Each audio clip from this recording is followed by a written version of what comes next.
The man who built an empire on a single pie walked into the restaurant like any other customer. No fanfare, no entourage, just a 47-year-old in a plain button-down shirt, baseball cap tugged low, and eyes that missed nothing. He ordered a slice of apple pie. Simple, classic, and the moment he saw the filling, his phone was already in his hand, dialing the manager. Behind him, a voice muttered low, smug and careless. "Old folks can't tell the difference anyway. Half of them don't even taste it." It wasn't shouted, just a whisper so casual it almost disappeared. But its sting landed hard. It was the kind of offhand cruelty that cuts deeper than it intends, said without thought, but full of contempt. They had no idea they were standing within earshot of the last person they should have underestimated. The very name carved on the front of the building was his. No blazer, no gold-plated name tag, just a man and a warm slice of pie. The same pie that had once made his family name a household symbol across America. From the outside it looked flawless, a golden brown lattice crust glistening under a cinnamon glaze served with a scoop of silky vanilla bean ice cream on the side. The aroma carried notes of brown butter and memory, evoking autumns long past and kitchens lit by morning sun. But then came the cut. The fork slid through the crust with ease, too easily, and as the pie opened, the filling oozed out, not thick, not structured, not right. What spilled onto the plate wasn't fruit. It was a runny, glossy mess, artificial, oversweet, off color. It looked like syrup scraped from the bottom of a cheap can. Jackson leaned in. There were no apple slices. No bite. No texture. No trace of that slow, simmered, spiced complexity that had defined his mother's recipe. Just gelatinous mush, the kind that sat on a shelf for years without changing form. It smelled wrong. Faint, but unmistakable, for someone who knew what real was supposed to taste like. He took a bite, and everything inside him stopped. Time itself paused. This wasn't his pie. Not the one he'd spent decades perfecting. Not the one he'd stood in cold county fair booths selling by the slice. Not the one he'd poured his life into. This wasn't food, it was betrayal, baked into a crust. He didn't slam the plate. He didn't shout. Jackson Hart didn't need theatrics. He reached for his phone and began recording. Not for the drama, but for the truth. Because this wasn't an honest mistake. This was a cover-up, a quiet, calculated deception. And someone was about to be exposed.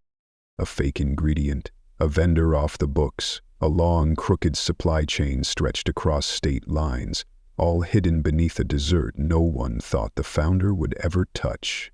But he had. It did. And now, he was going to tear it all down. Most people, when something tastes off, especially something familiar, shrug it off.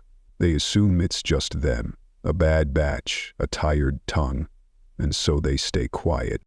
But Jackson Hart had never been one of those people. He believed that silence in the face of dishonesty was a form of complicity, and today he chose to confront it head-on. He pulled the brim of his cap lower and stepped into the Golden Hearth Bakery and Grill in Scranton, Pennsylvania. The place smelled sweet, cinnamon, caramel, brown sugar, but something in the air felt wrong, off, like perfume masking rot. The front display was streaked with fingerprints. The marble counters bore trails of sticky caramel no one had bothered to wipe down. To a normal customer, it might have been a slow shift, a lazy moment. To Jackson, it was a red flag. Behind the register, a teenage girl leaned against the pastry rack, scrolling through her phone like nothing else existed. No welcome, no glance, no awareness. To anyone else, she was just another disinterested employee. But Jackson knew what these small cracks meant. They weren't just signs of bad management. They were signals, signals that the soul of a brand, the care, the pride, the purpose, was slipping away. This wasn't just a franchise, it was part of his legacy. Golden Hearth had started as a single pie stand on folding legs at a county fair. And now, 600 locations strong, it was a cornerstone of Americana. A business built not on speed or scale, but on heart and honesty. Which is why the reports from Scranton had started to gnaw at him. Margins too high, ingredient costs too low, no customer complaints, no flags, too perfect to be real. Something didn't add up. And Jackson Hart was never one to let things slide. "Just a slice of the classic apple pie," he said softly, handing over a $10 bill. The cashier didn't look up. She tapped the register with one hand, slid the change back with the other. No smile, no eye contact, no welcome to Golden Hearth. The one greeting that every employee was trained to say. Strike one. He took his receipt and made his way to a corner booth by the window, his usual vantage point. From there, he could watch the kitchen pass through, the floor, the front counter, all without drawing attention. His disguise had worked in 5 cities before. Dark jeans, plain t-shirt, 2 days stubble. No one looked twice. Not even when the girl called out, "Order 42. Nobody turned, nobody noticed. Which was exactly what he needed. Jackson stood, picked up the tray. On the pristine white plate lay a single slice of apple pie, cut with precision, garnished with a swirl of glaze and a perfectly round scoop of vanilla bean ice cream. From a distance, it looked like everything he had worked so hard to create. But as he drew it closer, that same unease crept back in. The aroma wasn't right. Faint, diluted, the kind of scent you'd get if someone had tried to mimic cinnamon using a lab formula instead of a spice rack. He sat down, raised his fork. The crust yielded too fast. The filling collapsed outward, no structure, no fruit, just a chemical slurry that shimmered under the overhead lights. His brow furrowed. No apple slices, no soft flecks of cinnamon, no hint of nutmeg or depth, just something sweet and slick with the consistency of melted jelly. He put it in his mouth, and immediately regretted it. His taste buds recoiled. The sweetness hit like a punch. Sharp, artificial, almost metallic. The aftertaste clung to his throat like industrial residue. This wasn't just a different ingredient, this was a fraud. He'd been tasting every batch of that pie since he was 27. He could have picked it out blindfolded. This wasn't his pie. It wasn't even close. He forced himself to swallow, his stomach tightening, not from the flavor, but from the betrayal. He gently set the fork down, then lifted the plate. Beneath it, partially tucked under a napkin, was a small printed label. What it said would start the unraveling of everything. Product, apple pie filling, Liberty Orchard Imports. Product, apple pie filling, Liberty Orchard Imports. Jackson's eyes narrowed. Liberty Orchard. That name wasn't supposed to exist in any Golden Hearth kitchen. It wasn't on the company's approved vendor list. Not even close. Golden Hearth worked exclusively with 2 long-standing fruit-filling suppliers, both family-run farms, both under exclusive contracts, both using fresh, hand-sliced apples, not imported syrup packed in barrels. Every franchisee knew this. It was printed in bold in the training manuals, written clearly in the franchise agreement. Any substitutions, especially from a non-approved vendor, weren't just violations. They were triggers for immediate investigation. His phone buzzed. A message from Dana lit up the screen. She was the VP of Field Operations, the person who'd quietly helped orchestrate this entire visit from the shadows. "How's the pie?" she wrote. Jackson typed without hesitation. Bake. Pull everything we have on Liberty Orchard Imports. He watched the typing dots bounce for a few seconds before her reply came back. They're not one of ours. He looked down at the label again, and his entire expression darkened. This wasn't some oversight. It wasn't laziness or a one-off error. This was a deliberate decision. Someone had intentionally swapped out the most iconic product in the company for a knockoff, believing no one would ever be the wiser. They were wrong, he noticed. And if you've ever sensed something in your life that feels just a little bit off, don't dismiss it. That gut feeling exists for a reason. Jackson Hart believed that ignoring the truth only feeds the lie. Today, he wasn't going to ignore a thing. He drew in a breath, slow and steady, centering himself. Then he carefully returned the tainted pie slice to the center of the plate. 20 years ago, he'd stood shoulder to shoulder with his mother in a cramped kitchen, learning how to arrange apple slices with just the right balance so the filling wouldn't collapse after baking. She once told him, "A good pie stands tall, a dishonest one sinks beneath its lies." And here it was, a collapsed lie, served on company china, in a restaurant bearing his family's name. He folded the Liberty Orchard slip and slid it into his pocket. His eyes swept the dining room, calm but sharp. The air felt different now. Hollow, empty of soul. Employees moved like machines. No spark, no engagement. Customers sat silently at tables, heads down, chewing mechanically. The digital menu board overhead flickered and looped a seasonal ad from last quarter. It was barely noon, but the atmosphere felt like the last 5 minutes before closing time. Behind the counter, one young man struggled to refill the ice bin with one hand while scrolling on his phone with the other. Near the pastry case, 2 teenagers giggled at something on a coworker's screen. No one noticed Jackson, and that, in a strange way, was exactly what he needed. He leaned back against the booth and tapped his phone to begin recording a voice note. His tone was quiet, clinical, composed. Multiple food safety concerns, staff morale low, possible unreported vendor substitution, Scranton location, 12:47 p.m.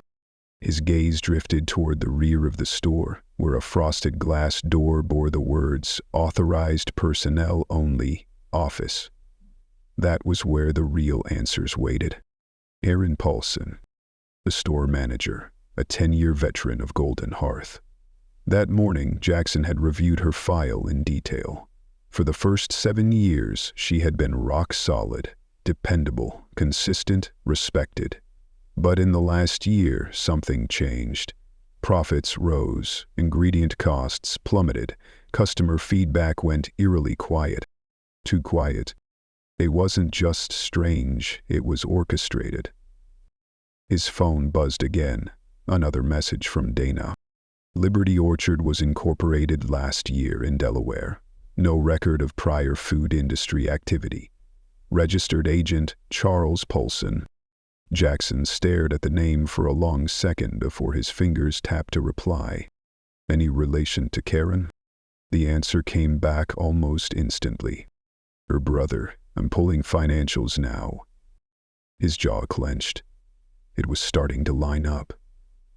This wasn't about a store manager bending a rule to get through a tough quarter. This was about family ties. A shadow operation. A shell vendor created outside the system and shielded by quiet numbers and even quieter mouths. This was organized deception. Full-scale product laundering hidden inside a slice of pie. And if Charles was involved, Karen wasn't just complicit, she was directing it. A shadow moved behind the frosted glass. Jackson quickly slid his phone back into his pocket and picked up his glass of water. His demeanor shifted instantly, casual, unbothered, unreadable. The office door creaked open. A young employee, maybe 19 or 20, stepped out holding a clipboard and whispered something to the cashier.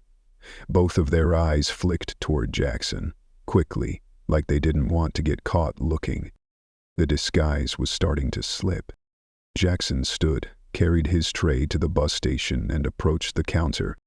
"Could I get the store's phone number?" he asked, pleasant and low. The girl blinked, surprised. I think it's online," she said, gesturing vaguely toward a wall poster. Jackson gave a polite smile, pulled out his phone, and dialed a number he already knew by heart. The landline rang. Through the glass office door, he watched a woman in her early 40s pick up the receiver. She wore the standard maroon cardigan of Golden Hearth managers. Her blonde bob was precisely parted. But the moment she heard the voice on the other end, her expression shifted. "This is Karen Paulson. How can I help you?" Jackson didn't hide a thing. "Karen, this is Jackson Hart. I'm sitting in your restaurant. I'd like to speak with you. Right now." There was a pause, long enough to hear her inhale sharply. "I'm sorry, who?" "I'm at table 4 by the window," Jackson replied. "You just served me a slice of pie filled with product from Liberty Orchard Imports." Beyond the glass, Karen froze. Her eyes scanned the dining room, then locked with his. Recognition landed like a bucket of ice water. Jackson lifted a hand in a small wave. Calm, measured, completely in control. The look in her eyes said it all. He was no longer just a customer. She had been caught. "Yes, of course, Mr. Hart," she said slowly. "I'll be right there." He ended the call and sat back down at his table. The nausea from the fake filling was long gone.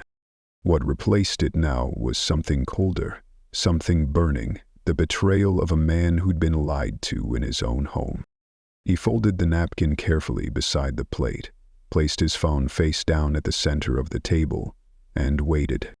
The filling had spilled out, and now so would the truth. Karen followed his lead, but not before casting a subtle glance back toward the kitchen. A few employees had paused what they were doing. Whispers began to spread. One worker quietly slipped into the walk-in freezer. Jackson saw it all. Every flinch, every sideways look, every silent exit, he missed nothing. He slid the dessert plate toward her. "Go on, try it." She blinked. "Excuse me?" "The pie," he said evenly. "Taste it, and then tell me what you notice." Karen hesitated. Her fingers trembled faintly as she picked up the fork and carved a small piece from the slice. She brought it to her mouth, chewed, too slowly. Jackson didn't blink. "Well," Karen swallowed. "It's maybe just a little sweeter than usual," she said carefully. "But every batch has slight variations." "No," Jackson said, his voice cooling instantly. "Not when they're made from the correct recipe, not when they use the same filling we've trusted since 2008, and certainly not if they contain hand-cut fresh apples, which this does not." Corinne's hands curled tightly in her lap.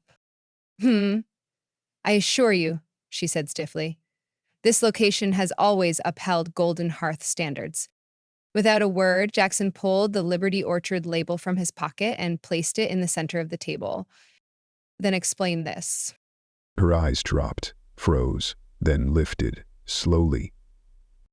"There've been delivery delays," she said too quickly. "Fruit prices shot up. We needed a temporary fix. Liberty Orchard offered a very competitive, without permission," Jackson cut in, "without reporting, without logging a single change in the vendor database. If I hadn't looked under the plate, how much longer were you planning to hide it?" "Mr. Hart, I understand your frustration," Karen replied, her voice slipping into a more defensive tone. "But we've been operating under intense pressure. Supply chain disruptions, staff shortages. I did what I had to do to keep this store running." No," Jackson said coldly. "You made a decision, one that compromised the product, the brand, and my family's name. And you didn't think we deserved to be told." Erin straightened her spine. I didn't mean to deceive anyone, she said. I was trying to survive. The original fillings cost rose over 60% since last fall. If I followed the handbook, we'd be bleeding money. And instead, Jackson said flatly, you exceeded profit goals. I've seen the reports. Your location didn't just survive, it flourished. Lower costs, higher margins, and silence. A suspiciously clean record. Karen's mouth opened slightly, then closed again. Jackson leaned back in his seat, letting the silence expand. Every second that ticked by unraveled her composure further. How long, Karen? He asked at last. How long have you been using Liberty Orchard? 4 months. Just the pie filling? She hesitated. A few other items.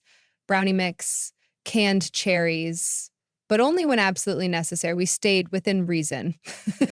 No, he corrected sharply. You stayed in the shadows, not within reason.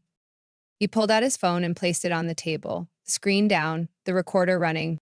This sample will be tested today.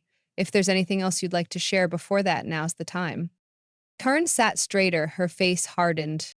I think I'd prefer to wait until I speak with legal counsel. That's your right, Jackson nodded. He gathered the plate and the label, placing them carefully into a zippered evidence bag. The air at the table was so still you could hear the faint clatter of a spoon dropped in the kitchen. All around them, the store continued on, but with an unease spreading through it like a slow fog. We'll be in touch soon, Jackson said as he stood. In the meantime, I strongly advise you not to touch anything. Don't delete records. Don't send out warnings. Karen didn't respond. She simply watched him with locked jaw and eyes that burned, not with innocence, but with exposure. He reached the door, then paused, turned back. And Karen, he said, voice low and final, if your profits were built on lies, you better pray they don't collapse as fast as your filling did. And with that, Jackson stepped outside into the freezing Pennsylvania air. He slid the phone into his pocket. The burn of betrayal in his chest had cooled, hardened into something sharper. Resolve. The crust had cracked, and now the truth was seeping through. Back in the mobile test unit, Dr. Elena Mee leaned over a glowing red flag on the monitor. The natural sugars have been almost completely replaced with corn-derivative glucose, she said, pointing. And this compound here, she tapped the screen, is carboxymethylcellulose. Her tone turned grave. Through that additive is banned in food service for children under 12. Jackson exhaled, the breath long and heavy. A vein ticked near his temple. Bottom line? She closed her case of testing instruments and looked him dead in the eye. This isn't food, Mr. Hart. It's chemistry, molded into the shape of pie.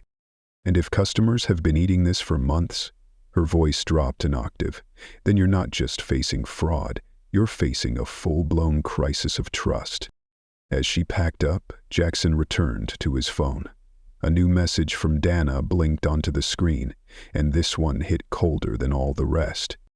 We pulled transaction logs from Scranton and compared them to our shipping records. None of our approved vendors have delivered to that location in 5 months. 5 months. Every slice, every bite served since then had come from a black market supply chain, wrapped in nostalgia and passed off as home-style tradition.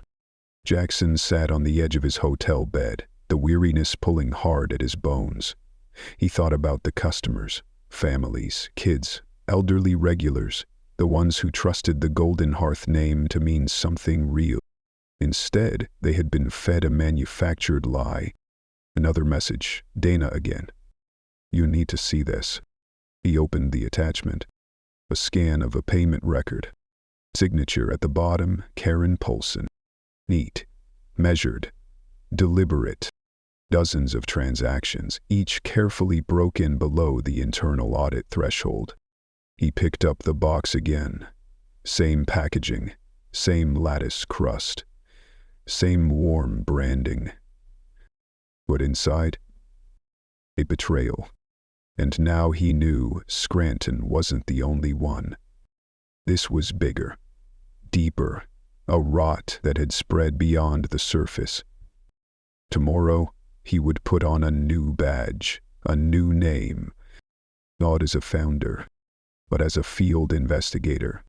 And for the first time in a long time, he wouldn't just be protecting the legacy of the pie. He would be protecting the soul behind it. Thanks to Dana's quiet orchestration, Jackson's name had been stealthily inserted into the Scranton store's internal inspection schedule, marked as a routine check of sanitation, storage, and product integrity. But Jackson wasn't there to count crumbs. He was there to expose the rot, from the crust straight to the core. That same warm scent of cinnamon greeted him at the door, but now it smelled like perfume sprayed on a corpse. Sweet, hollow, misleading. A young man, maybe 20, stood stiffly behind the counter. His name tag read Evan, and his shoulders tensed the moment Jackson approached. "You're Jameson, right? They told us you'd be coming in today for the inspection." "That's right," Jackson said with a nod. "I'll need access to storage, prep logs, vendor documentation. I won't interfere with your service flow." "Of course," Evan replied, though his voice wavered slightly. Jackson followed him past the kitchen, down the hallway that led to the manager's office. Every step they took, he noticed, at how the faces he'd seen the day before were now blanker, tighter. The rumor had spread. His presence had stirred something. Karen wasn't in yet. She liked to start her shifts late. "All invoices are electronic now," Evan explained as they stepped into the small office. "Paper copies, Miss Polson keeps those in her personal drawer." Jackson sat down, pulled the office desktop toward him, and powered it on. Dana's team had already installed a hidden back door, disguised as a system update. Her voice whispered into his earpiece, crisp and controlled. "Hear it. Scranton's files are polished. On paper, they're ordering exclusively from Maple Valley and Prescott Farms. But neither has delivered here in months," Jackson finished under his breath. "Correct," Dana confirmed. "There's a hidden folder labeled vendor_alt. Jackson navigated to it. There they were. A second set of books, clean on the surface, but underneath, layer after layer of fraudulent invoices, all marked Liberty Orchard Imports, paid through a shadowy proxy called Local Product Initiative.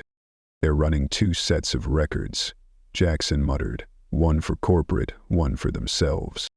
"And I cross-checked the timestamps," Dana added. "Every Liberty delivery matches gaps in the official logs. 18 undocumented shipments in the last 90 days. Jackson printed a handful of those invoices, slid them under the clip on his board. "I want to see the freezer," he said aloud. "I need to inspect fillings, dough, anything considered proprietary." Evan hesitated, clearly uncomfortable. Ms. Paulson handles that stuff personally. Only she's authorized to place orders." "I'm sure she's very thorough," Jackson said calmly. Inside the walk-in, he found boxes, blank white containers stacked high, unlabeled except for a tiny serial code, Low 3821. A few had Golden Hearth's official seal, most did not. Jackson opened one. The smell hit first, sticky, oversweet, synthetic. The syrup inside clung to the plastic like glue. No apples. No real texture, no tartness, no soul. It wasn't just imitation. It was deception, shrink-wrapped and shelved inside his company's brand. Evan arrived with a tray of sample ingredients. Jackson examined each component carefully. Raw filling, thawed filling, baked crust, fully assembled pie. Every part failed inspection. Texture, scent, composition, none matched the Golden Hearth standard. "How long have you been working here?" Jackson asked without looking up. 9 months. I transferred from Allentown when Ms. Paulson was promoted to this store. Notice any changes in ingredients around that time?" Evan hesitated. "I'm not part of the ordering team. But sometimes deliveries show up in unmarked vans. No Golden Hearth logo. Usually early in the morning. Jackson took note. If you had concerns, who would you report them to? It's Paulson. She always says handling it internally builds a stronger team culture. But, he lowered his voice, Carlos, the assistant manager, he tried reporting something once, got all his shifts cut, then just stopped showing up. Jackson gave a small nod. He didn't need to say thank you. His eyes said enough. The pieces were locking into place. Liberty Orchard wasn't a shortcut. It was a system. A shadow operation, running parallel to HQ, siphoning off the brand's reputation for someone else's gain. Jackson was just back at the office when Dana called again. We've identified 4 more stores. Same pattern, same vendor, same routing through fake accounts. Every one of them reported directly to Karen Paulson, or someone linked to her. He's not just involved, Dana said grimly. She's the architect. Jackson watched the list populate on his screen. Altoona, Bethlehem, 2 suburbs outside Pittsburgh, all with spotless records, high margins, low complaints, smooth operations. Too smooth. She didn't just replace ingredients, Jackson whispered. She rewired the system. And it was time to start slicing it open. One pie at a time. Later that day, Tasha sat nervously across from him, eyes darting toward the break room door. No social media posts, no ingredient talk with customers. Don't mention vendors, not even to family. Jackson's pen stopped mid-stroke. What happens if someone does? Tasha swallowed hard.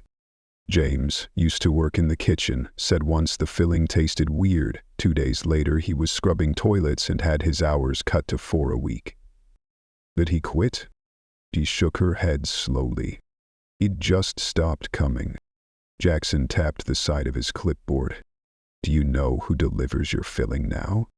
Not the Golden Hearth truck. Just a white van. No logos. Shows up early Tuesday and Friday. They don't let us near the kitchen when it comes. Miss Paulson takes care of it herself. Jackson leaned back, connecting dots faster than he could write. Anyone ever try to report it? Carlos, the assistant manager. He said he called the ethics line once. 2 days later, she said he was transferred.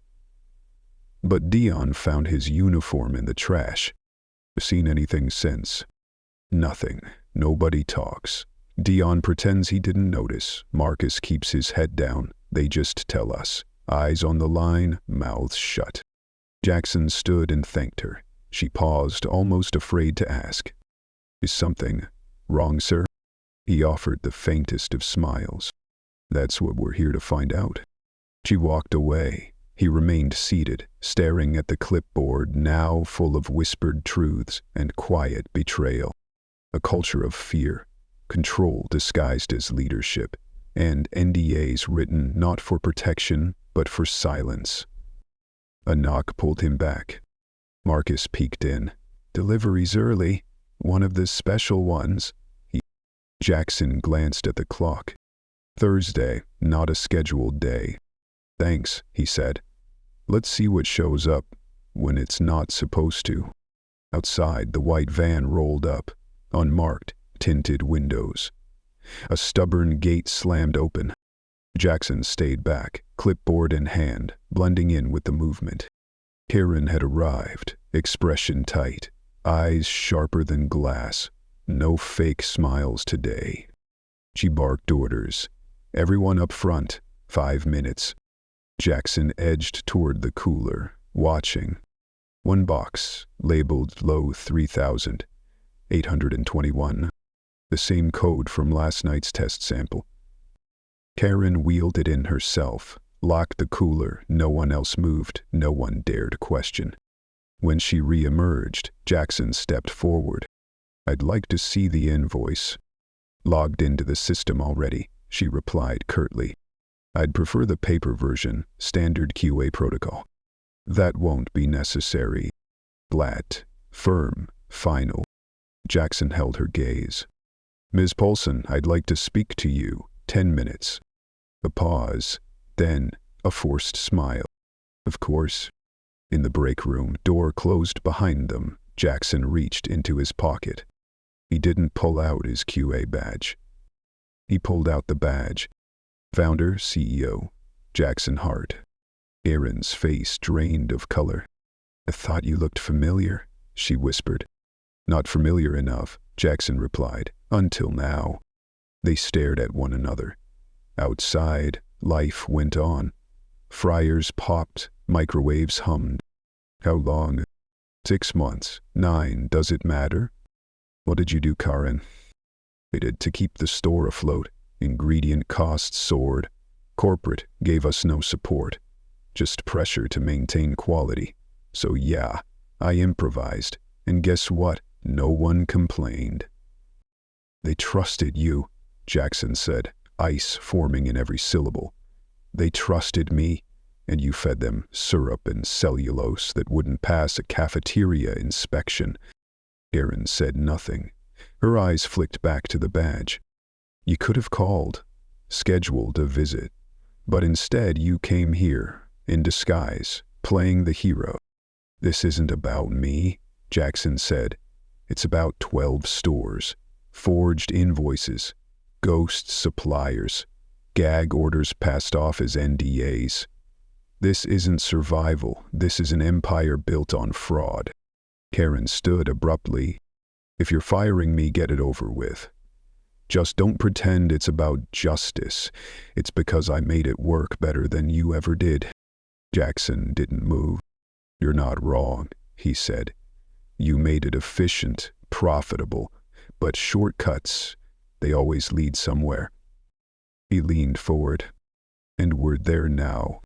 A knock at the door. Marcus leaned in, voice low but urgent. There's a woman from headquarters, Dana. She's brought 3 security officers and someone from legal. Karen's pupils dilated. Jackson nodded slowly. Bring all staff to the front. Effective immediately, this store is closed for internal audit. Karen didn't speak, but her eyes burned into Jackson's back as he walked out of the office. For the last time as a man in disguise, and the first as the man who built this place from flour, fire, and truth. Out on the main floor, the air was still. Dana stood near the entrance, clipboard in hand. A few customers had been gently ushered out, gifted apology vouchers and a warm explanation. Jackson stepped into the center of the floor, his voice clear and unmistakable.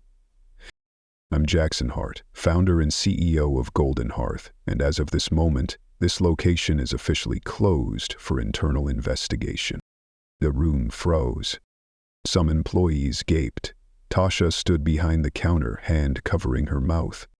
You are not at fault, Jackson said, scanning their stunned faces.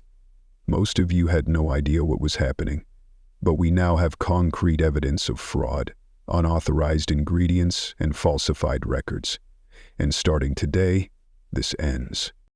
Dana stepped forward, professional but not unkind. All employees will be interviewed. You'll be placed on paid leave during this process. Those who cooperate will be welcomed back when the store reopens. Those who were complicit will not.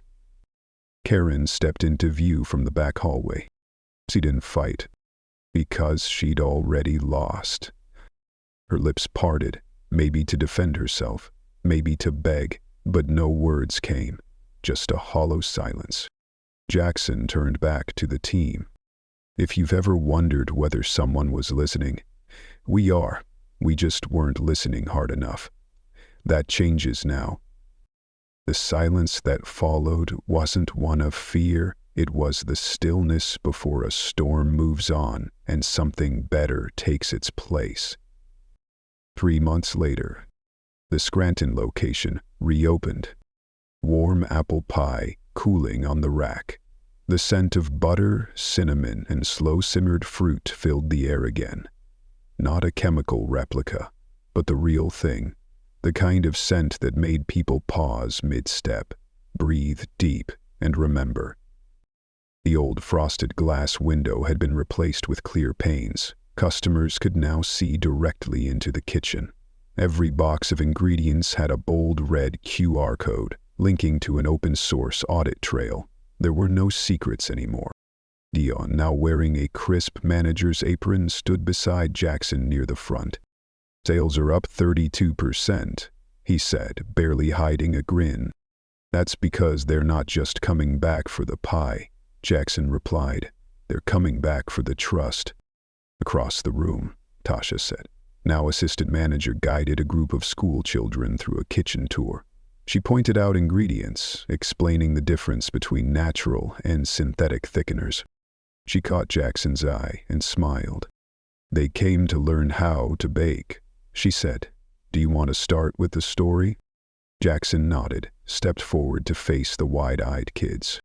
"This pie was the first recipe my mother taught me. She believed you could taste the truth in something if you were really paying attention."